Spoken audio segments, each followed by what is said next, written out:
Dear students, আজকে আমি আলোচনা করব ফিজিক্যাল কেমিস্ট্রি 1 এর পদার্থের অবস্থা চ্যাপ্টার নিয়ে।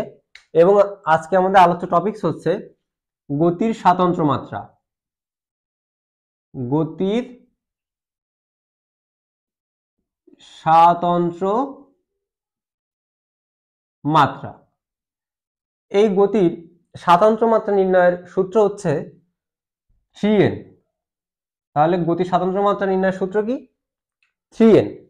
এই 3nটা কি? সকল অণুর ক্ষেত্রেই গতির স্বাতন্ত্র মাত্রা নির্ণয়ের সূত্র 3n। এই n এর পরিচয়টা কি?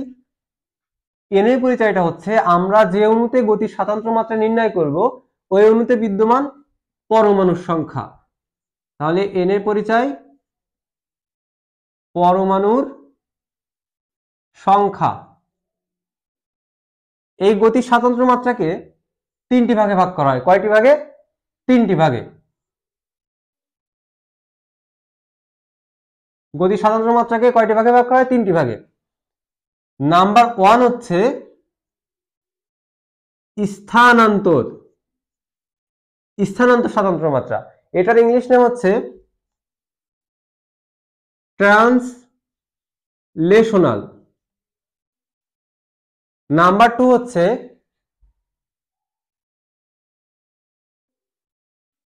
আবর্তন বা ঘূর্ণন। এটার ইংলিশ নেম হচ্ছে রোটেশনাল। এই আবর্তন যে কথা, ঘূর্ণনও সেম কথা। এবং নাম্বার 3 হচ্ছে কম্পন। এটার ইংলিশ নেম ভাইব্রেশনাল। তাহলে গতির স্বাতন্ত্র মাত্রাকে প্রধানত 3টি ভাগে ভাগ করা হয়। নাম্বার 1 স্থানান্তর, নাম্বার 2 আবর্তন বা ঘূর্ণন, নাম্বার 3 হচ্ছে কম্পন। এখন এই স্থানান্তর স্বাতন্ত্র মাত্রার মান হচ্ছে 3। এটা সকল অণুর ক্ষেত্রে 3। আর আবর্তন বা ঘূর্ণন স্বাতন্ত্র মাত্রাকে 2টি ভাগে ভাগ করা হয়। কয়টি ভাগে? 2টি। একটি হচ্ছে রৈখিক, আরেকটি হচ্ছে অরৈখিক। তাহলে আমাদের আবর্তন বা ঘূর্ণন স্বাতন্ত্র মাত্রা কয় প্রকার? 2 প্রকার। একটি হচ্ছে রৈখিক আর একটা অরৈখিক। এখন এই রৈখিক বা অরৈখিক আমরা কিভাবে চিনব? আমরা যখন কেমিস্ট্রিতে সংকলন চ্যাপ্টার পড়েছি তখন কিন্তু অণুর গঠন থেকেই কোনটা রৈখিক আর কোনটা অরৈখিক সেটা কিন্তু বের করা যায়।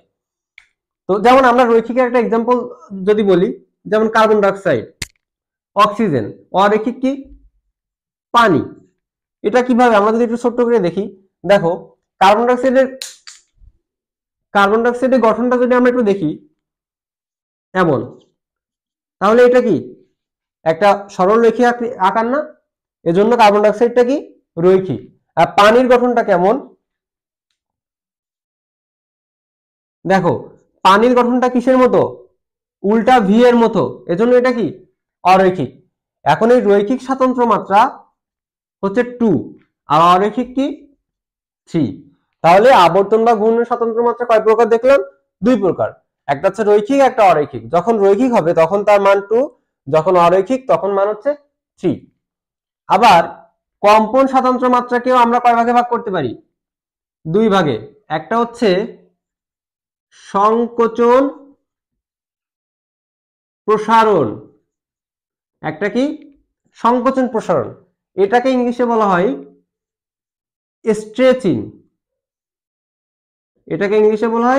স্ট্রেচিং। আর একটা হচ্ছে বক্রকারী স্বাতন্ত্র মাত্রা। এটাকে ইংলিশে বলা হয় বেন্ডিং। তাহলে কম্পন স্বাতন্ত্র মাত্রা কয় প্রকার? 2 প্রকার। সংকোচন প্রসারণ, বক্রকারী। এই সংকোচন প্রসারণ নির্ণয়ের সূত্র হচ্ছে n-1।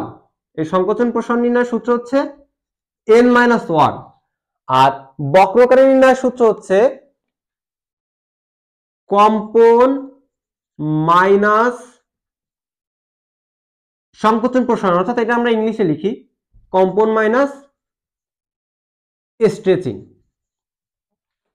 তাহলে আমরা যখন বক্রকারী স্বাতন্ত্র মাত্রা বের করব তখন কম্পন স্বতন্ত্র মাত্রা থেকে যদি সংকোচন প্রসারণ স্বতন্ত্র মাত্রা বাদ দিই তাহলে আমরা কোনটা পাবো?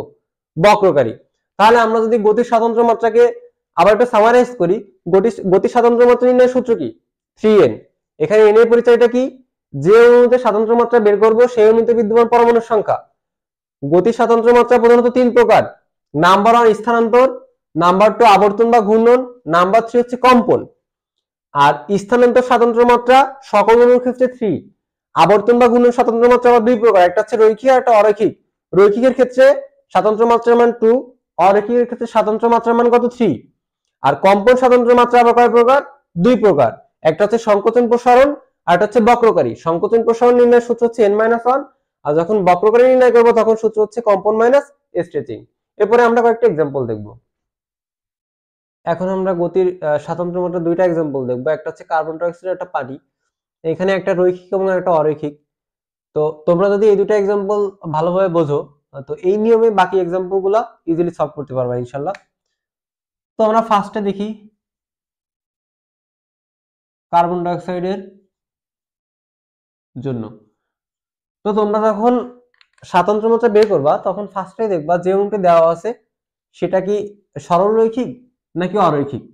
এটা বের করলে তোমাদের হিসাবের সুবিধা সহজ হয়ে যাবে যদি এটা ফার্স্টেই করো। তো আমরা কিন্তু যখন গতির স্বতন্ত্র মাত্রা ক্লাসিফিকেশন দেখেছি ওখানে কিন্তু দেখছি যে কার্বন ডাই অক্সাইড কি একটি রৈখিক বা সরল রৈখিক অণু। এটা আমরা সবাই জানি, এটি রৈখিক অণু। ওকে, এখন আমরা টোটাল স্বতন্ত্র মাত্রা নির্ণয়ের সূত্র কিন্তু জানি। টোটাল স্বতন্ত্র মাত্রা, এটা নির্ণয়ের সূত্র কি ছিল? 3n। এখন আমরা 3 এই nটা বের করব। কার্বন ডাই অক্সাইডের জন্য দেখো, এই কার্বন ডাই অক্সাইড অণুতে কার্বন পরমাণুর সংখ্যা কত? দেখো 1, আর অক্সিজেন পরমাণুর সংখ্যা কত? 2।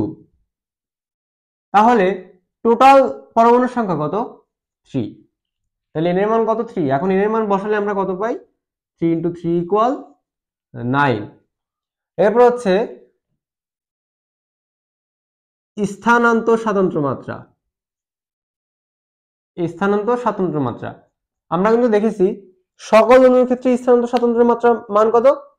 3। তারপর হচ্ছে আবর্তন বা ঘূর্ণন স্বতন্ত্র মাত্রা।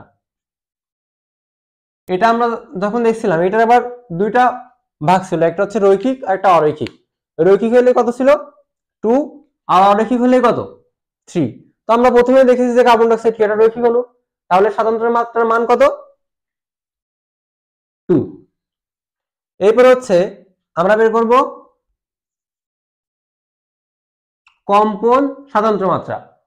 এখন কম্পন স্বতন্ত্র মাত্রা নির্ণয়ের ক্ষেত্রে আমরা একটা সূত্র দাঁড়ানোর চেষ্টা করব। আচ্ছা, কম্পনের সূত্রটা আমরা একটু দেখি। আমরা কিন্তু জানি যে মোট স্বতন্ত্র মাত্রা ইকুয়াল স্থানান্তর স্বতন্ত্র মাত্রা প্লাস আবর্তন স্বতন্ত্র মাত্রা প্লাস কম্পন স্বতন্ত্র মাত্রা। ঠিক আছে, তাহলে আমরা কি জানি? মোট স্বতন্ত্র মাত্রা ইকুয়াল স্থানান্তর প্লাস আবর্তন প্লাস কম্পন। এইখান থেকে আমরা কম্পনটাকে কি করব? এক সাইডে নিয়ে আসব। এখন কম্পন স্বতন্ত্র মাত্রা ইকুয়াল মোট মাইনাস স্থানান্তর প্লাস আবর্তন। দেখো এইখানে কিন্তু তোমাকে অবশ্যই ব্র্যাকেটটা দিতে হবে।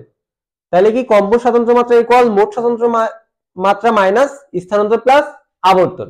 এই সূত্রটাকে আমরা কি করব? ডিরেক্ট এখানে লিখে দেব, ইকুয়াল মোট মাইনাস স্থানান্তর প্লাস আবর্তন। এখন দেখো তোমরা কিন্তু এক্সাম হলে এইটা করার দরকার নাই, এই সূত্রটা ডিরেক্ট এখানে লিখে দেবে, আমি তোমাদেরকে দেখানোর জন্য সাইডে করলাম।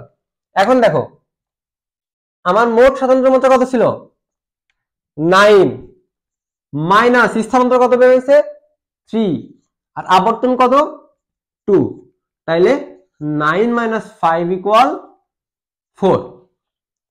এরপরে আমাদের কি সংকোচন প্রসারণ, সংকোচন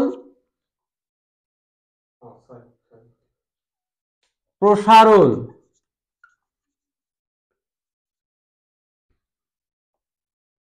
আচ্ছা, এই সংকোচন প্রসারণের আরো একটি নাম আছে, সেটা হচ্ছে বন্ধন প্রসারণকারী।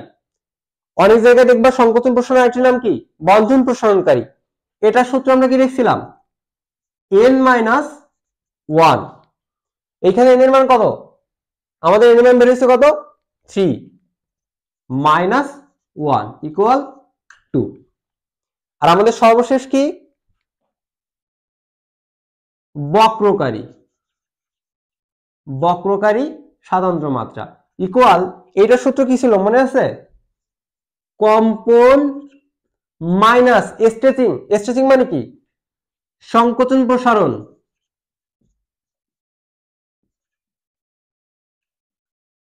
সংকোচন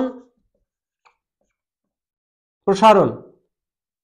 ঠিক আছে, দেখো কম্পন স্বাতন্ত্র মাত্রা কত 4 মাইনাস সংকোচন প্রসারণ কত বেরিয়েছে 2 = 2। এখন আমরা পানির জন্য দেখি। দেখো পানি কিন্তু কি এটি অরৈখিক অণু, এটা কিন্তু আমরা দেখেছি অরৈখিক অণু। আচ্ছা, পানির ক্ষেত্রে আমরা এর মান বের করব H2O। এই পানির অণুতে বিদ্যমান হাইড্রোজেন পরমাণুর সংখ্যা কত 2 আর অক্সিজেন পরমাণুর সংখ্যা 1, টোটাল এর মান তাহলে কত হবে 3। তাহলে 3 এর ইকুয়াল 3 × 3 = 9। আর স্থানান্তর স্বাতন্ত্র মাত্রা সকল অণুর ক্ষেত্রে ছিল 3।